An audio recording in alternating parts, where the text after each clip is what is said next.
bringing news that matters to you. You're watching the Bahamas Tonight Northern Edition.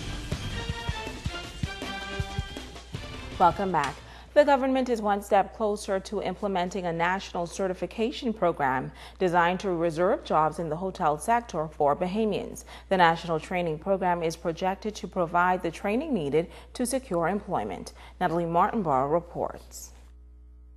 Do we have the trained personnel on Grand Bahama to function in a five-star resort? I don't know. But ultimately, it is my responsibility to ensure that we have the training mechanism in place before they're hired so that we do not lose this opportunity in Grand Bahama where we have this potential 1,000 jobs and Nassau come and take it from us. It's a very scary thing. Dr. Michael Darville says his ministry was motivated to act following the announcement of the reopening of the Reef Village and its redevelopment into a five-star resort.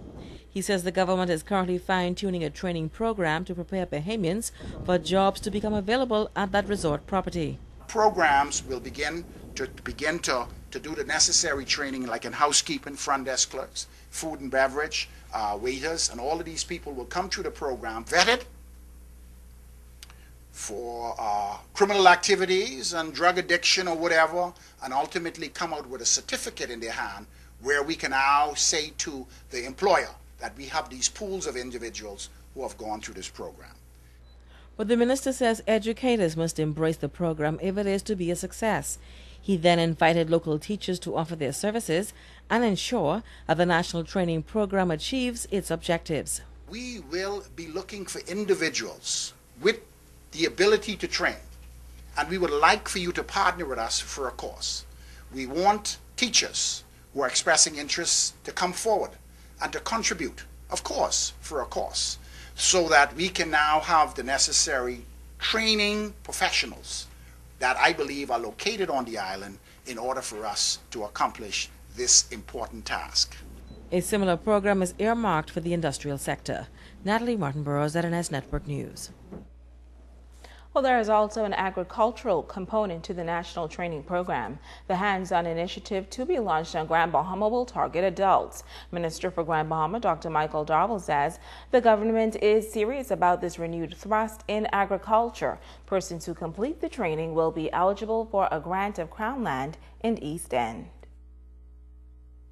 We have 30,000 acres of arable land in East Grand Bahama, and this will be the avenue for farmers who are expressing interest in agriculture, and not for 100 people to show up at the Ministry of Grand Bahama, say they want to farm. They don't have the skills, they don't have the know-how, and it's really a perception. So what we want to do now is we want to begin to gear people through these programs. Now, the government is also pursuing an agriculture cadet program for senior high school students on Grand Bahama. Now, that program will be in addition to the school's curriculum and will include all high school students on the island.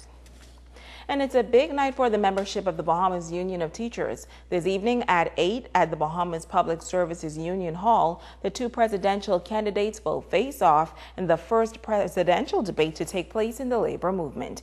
Each candidate will be given a chance to present their platform and entertain questions from the debate moderator before taking questions from the audience. Last night, teachers on Grand Bahama were able to meet one-on-one with the presidential candidates as well as the remaining candidates on the ballot during the meet and greet ceremony. Candidates Belinda Wilson and Stephen McPhee are looking forward to the big day.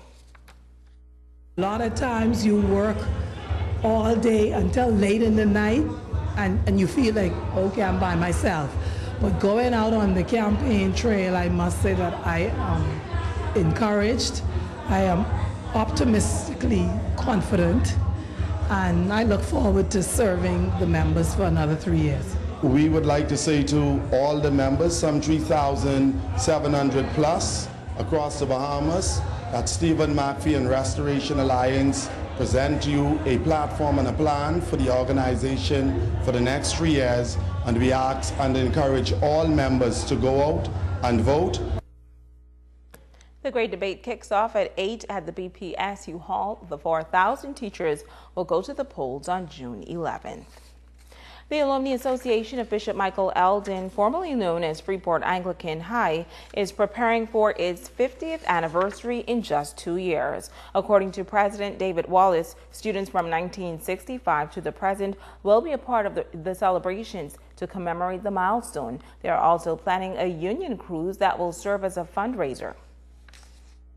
The cruise is scheduled to take place from Saturday, May the 17th, 2014, until Thursday, May the 22nd, on board the Carnival Victory. This cruise, which will depart from Miami, is going to Ocho Rios in Jamaica and to Grand Cayman. The package includes an additional $50, and we expect about 1,000 old scholars and their spouses to register for the cruise, of which we will give to Mrs. Doherty gladly $50,000. He says the association's aim is to raise at least $100,000 over the next 3 years. On May 10th, the Warriors will also host a fun day and a walkathon. We've asked 10 graduates from every graduating class, starting from the class of 1966, which graduated only 6 persons in its first graduating class. We will embark on raising some $25,000 from the walkathon. 50% of the proceeds from the walkathon will go to the school to assist in the retiling of the auditorium, of which Ms. Doherty will speak to. But the other 50% of those funds will assist us in establishing at the school a rose garden in honor of the late Rosina Nesbitt, a former student, a former teacher, and a former national player of this country. Well, a number of events are also set leading up to the 50th year celebration, including a parade and an essay competition. And that's a look at stories making news at the hour. Stay with us, sports, when we return.